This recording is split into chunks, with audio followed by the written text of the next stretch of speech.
No bother. Andrew McCART, IFL TV, proudly sponsored by Everlast. Got to say, I'm delighted to be joined by David Jamieson, a proud Scotsman like myself. Man, how's things, brother? How are you getting on, Andrew? Good to hear from you. Yeah, you too, mate. Listen, like I said to you off before I pushed record there, the last time I saw you was way back in, I think it was like 2019 on the Ultimate Boxer. You joined the tournament, the competition last minute. You managed to get through your first fight. You jumped in the ring in the semi-finals against Mikael Lawal, who's, like I said to you, he's on fire at the moment. He's doing everything right. He's undefeated. He's probably top 4 in Britain right now as we speak.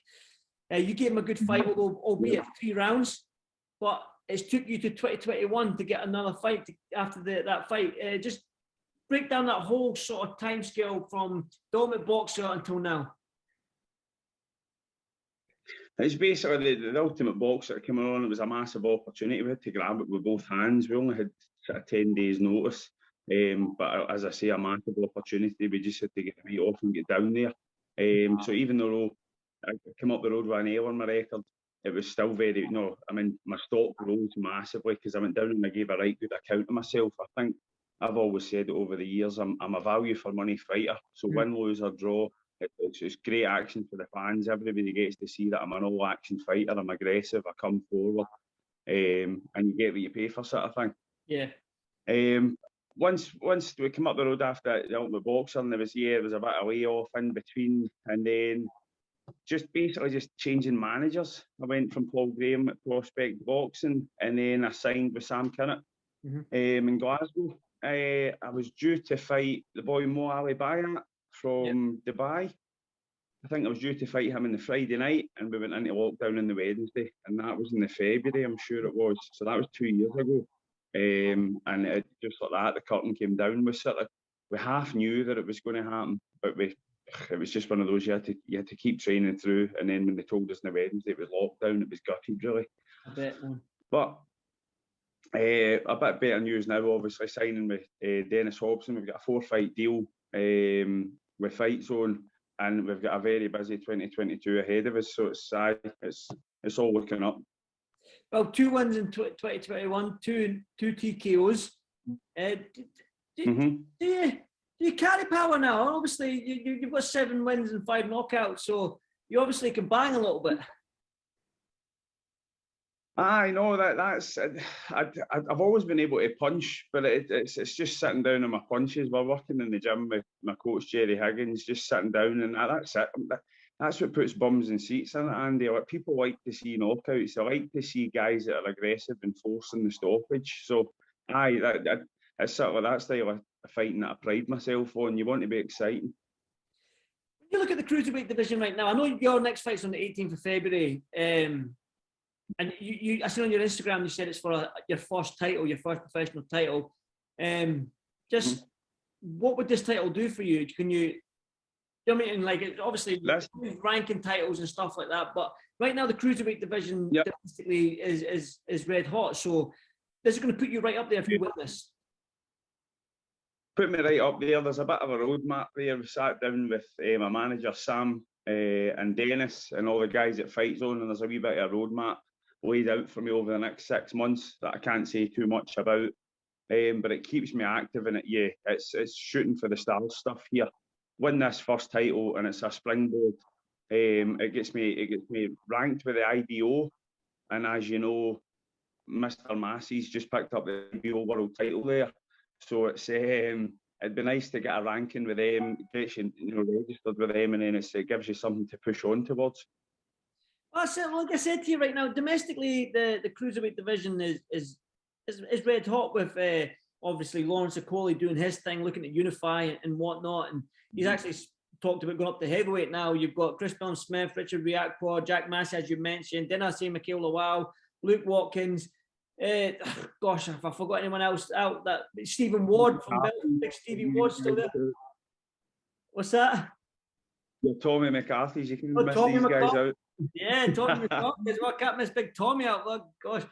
Yeah, that's what I mean. It's on fire right now. The Cruiserweight division domestically, man. It's like I said to you, you said it's a springboard.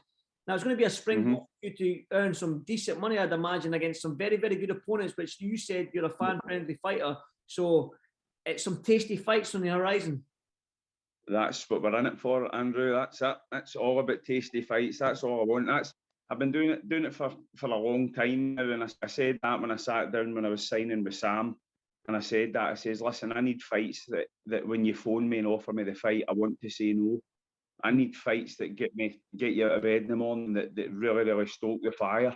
So no, it's exciting fights, and as I say, looking to press up the levels as quickly as possible here. I'm not, no disrespect, the journeymen and things like that. We need these guys, but I had a decent amateur pedigree. We're 8 fights into my professional career, and I'm really looking to press on now and be chapping on the door of some mega fights into the summer. When the names I've mentioned there, can you envision yourself facing one of these, at least one of these guys, or even 2 of these guys by the year end? Oh, absolutely, definitely. If I win this title and it gives me a springboard up into the top 10, absolutely. I mean, there's multiple names. They're all good fights, but even like just for talking's sake, the Mikael Lawal rematch, that's an easy fight to build for for the promoter. You get that backing story from the Ultimate Boxer. I came in with 10 days' notice. What can David Jamieson do with 10 weeks' notice against the Mikael Lawal? Because everybody saw he was getting tired. So, no, to be fair, it was like 10 days' notice. You did 6 rounds because you'd done the 3 rounds beforehand, and then obviously a little break, and then jump back in the ring.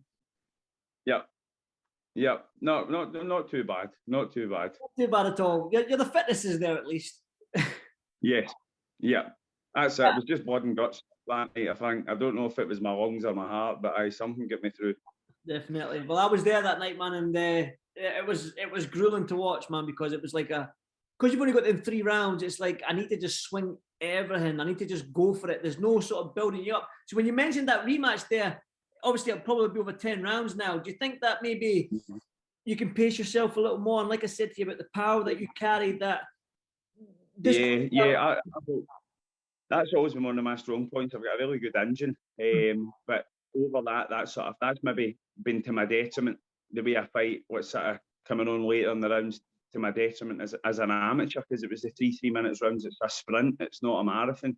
Whereas going into like the professionals now and stepping up from 6 to 8s to 10s, I've got, you'll start to see the best of me into the middle to the late rounds. As much as I can start fast now, but I get better as the rounds go on. That's definitely to my favour.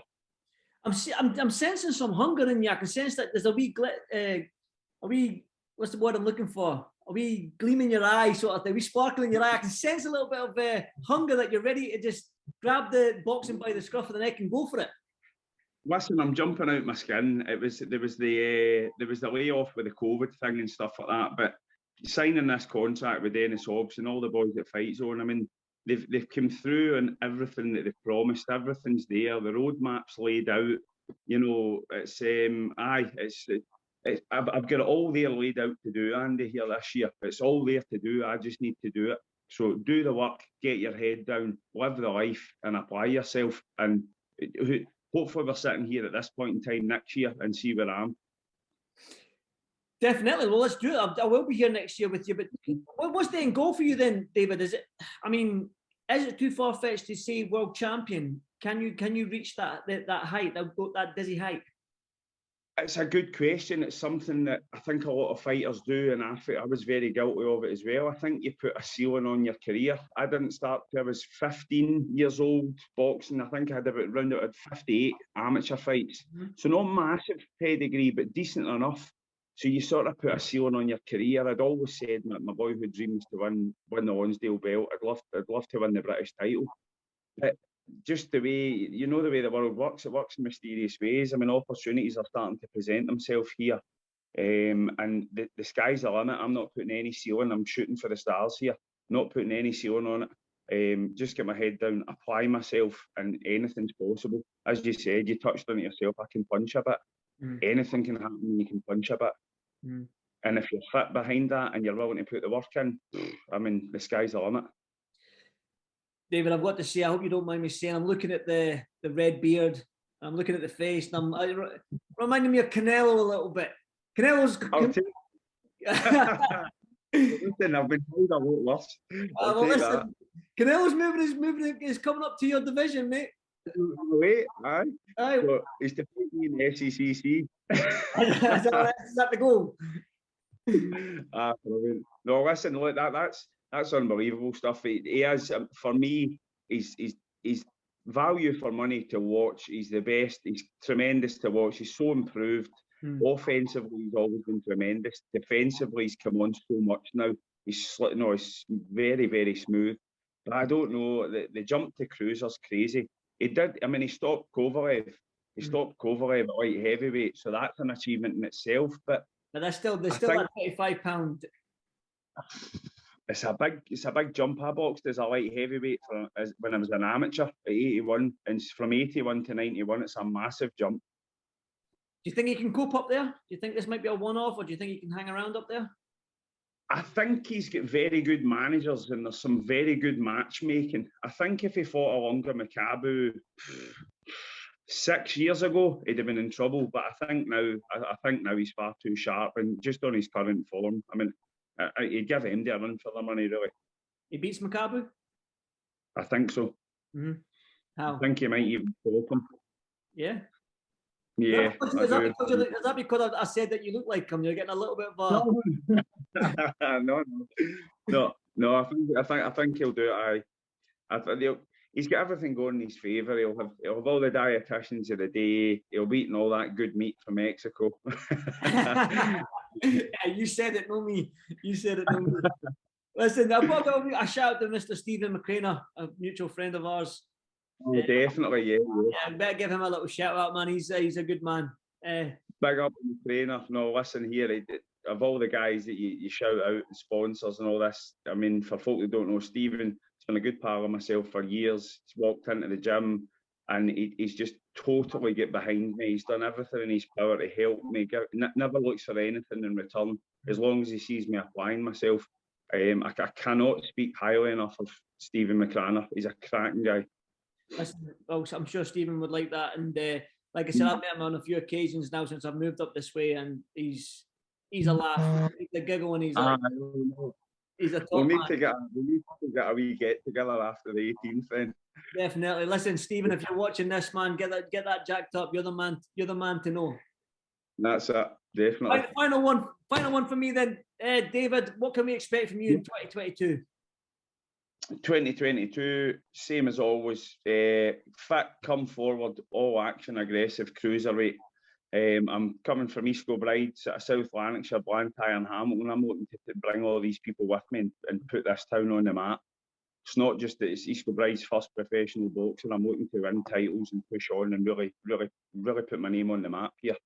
Now, listen, like I say, everyone knows, I get a little bit of stick on this, but everyone knows I'm a proud Scotsman. I like to see our fighters do very, very well. And it's good to have you up there and doing your thing, because like you can ride the coattails of Josh Taylor and Lee McGregor, these two young fighters that are flying the flag at the moment. So hopefully you can join them too and fly that flag. But listen, David, as always, thank you so much for doing this Fightful TV. I might be able to make your fight on the 18th of February.